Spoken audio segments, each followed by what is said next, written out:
It's often said, life is art. Our life experiences and what we portray in art usually correlates, allowing us to express our thoughts, emotions, identity, and how we view the world through various art forms. Music and video production were my ways of expressing myself, yet life took that away, leaving sentiments of unworthiness, bitterness, and ultimately hopelessness, making me powerless to create consistently. Looking back, I deserved it.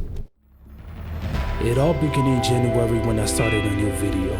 The concept, making an ad like golf like flair. Essentially, I would create a concept for an ad based on the product, then film the ad and make an original score to go along with it. Additionally, I will show you the process from picking the product, filming the ad, making the score, and previewing the final ad. Numerous ideas started flashing in my head. What if I make an ad about this? What if the score sounded like this? From the ideas I gathered, I concluded that the ad was going to be based around an orange bag I got as a gift. Full of excitement, I began working on the script, created a mood board for inspiration, started filming and producing the score. However, as time went by, excitement soon turned into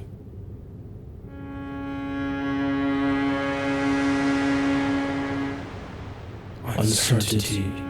The image I saw in my head wasn't manifesting through the camera, and the sounds I heard were materializing through the DAW. I wonder if my vision could come to life. I asked myself, can I make an ad that can upload to even a quarter of tighter artistic vision? No. I convinced myself that I couldn't. Even so, I made countless attempts to push through, but was unsuccessful. Then uncertainty turned into shame. You're pathetic. You can go nowhere with this. Look at this. You caught this art. Just forget about this and focus on you first and once and for all. It's really why can't you make it stop? Look all these art. Enough is that films are better than yours. Forget about your dreams and forget about your home. I said to myself, but just thoughts soon quieted down as the spark of new ideas struck. Naturally, the idea came as about going and take a shower. I started the book How to Guide for the Art Museum on my digital piano called Impressionism. As the book title suggests, it describes the decline of neoclassicism and the rise of Impressionism.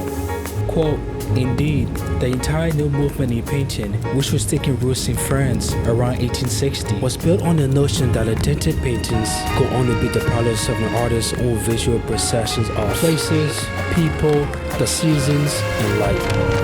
The rules promoted by French private and state-run ateliers upheld the belief that painters should contain allusions to classical literature, myth, or biblical texts, i.e. neoclassicism.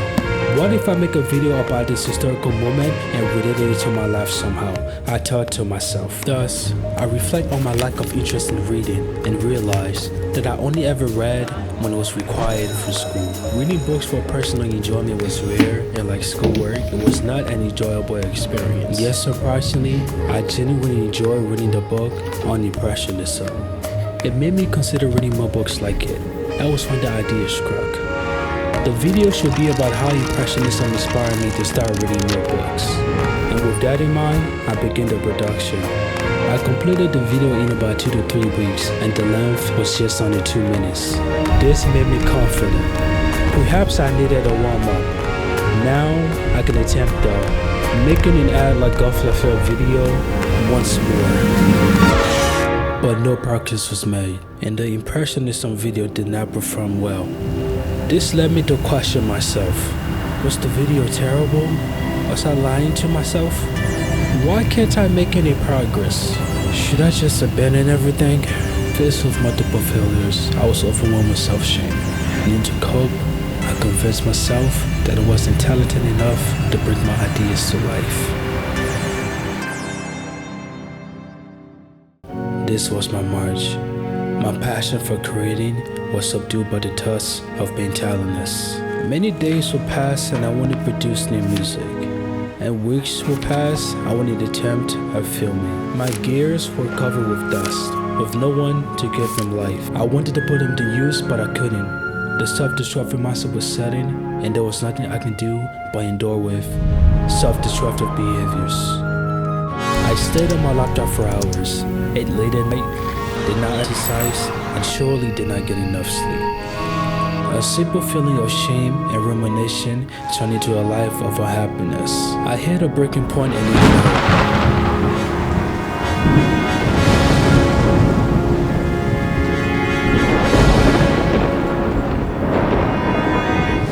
So hope came to pass on March 7, 6:37 p.m.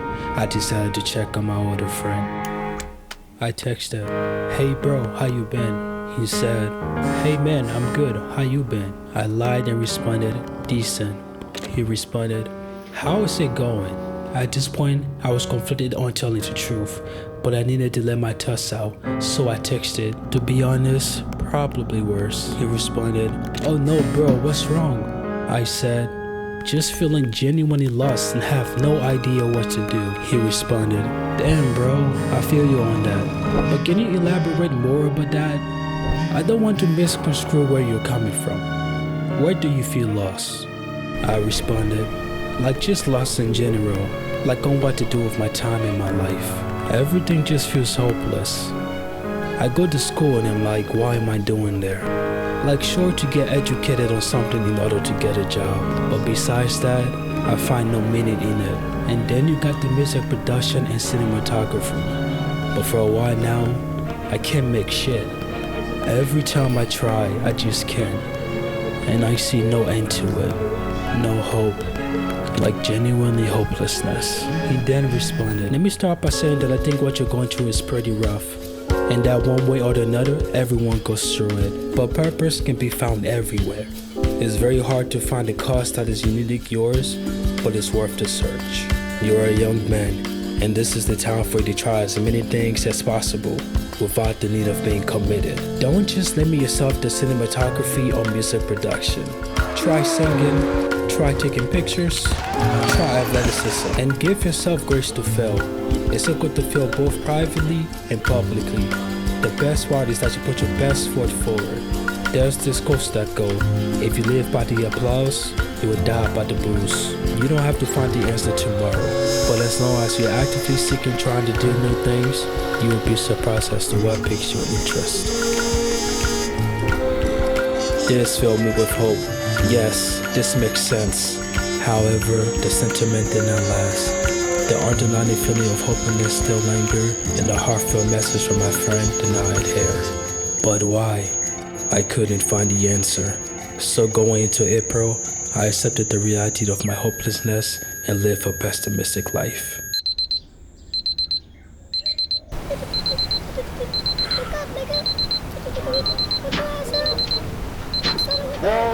Another morning, another surviving in this fucked up world. Going to make homemade alarms to make it that much worse.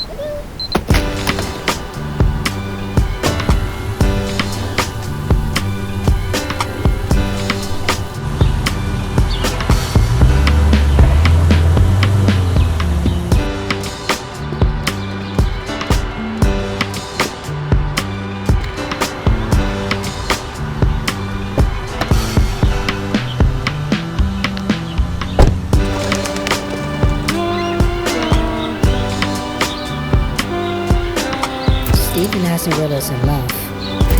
Yeah, you can, since you know it's gloomy and all. I don't care for it. I'm a bike and it's my God-given purpose to be with. Okay, someone was so. Right now. I should really go to therapy.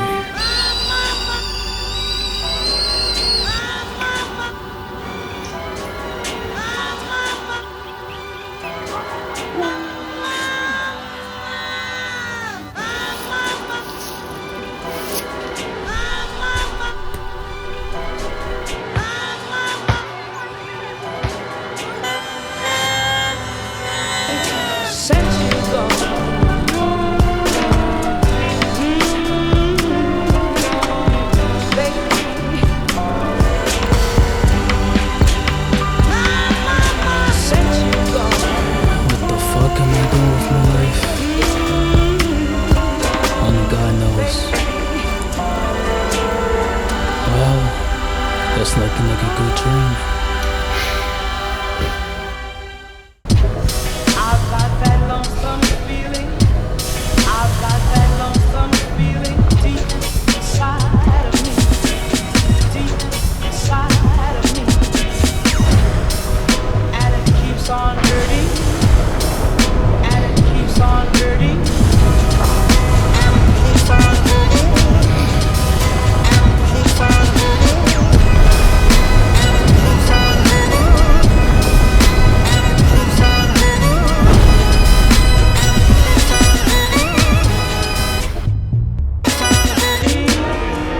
Yes, I know.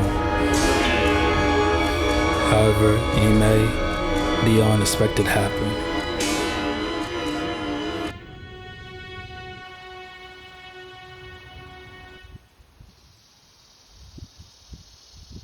"50 beats, a passionate outpouring of creativity. Oh, and I finally rode my bike. I thought not producing consistently for a while will make me rusty, but I made some of my best beats. New video ideas were swiftly manifesting in my mind.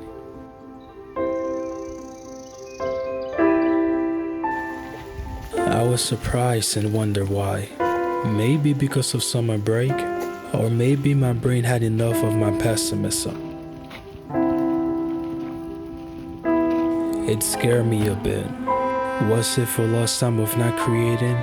Or perhaps my frontal cortex was giving me one last chance, and if I don't get my shit together, then that's the end of me being a creative. I still don't know the answer, but I do know that May was special, and it allowed my passion for creating to shine once again. The following month, June, July, August, September, and October, wasn't as enthusiastic as May, but wasn't as hopeless as April.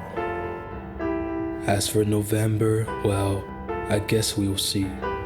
I'm glad to feel creative once more. However, I fear that due to my fluctuating passion, it won't last long before I go back into a state of hopelessness.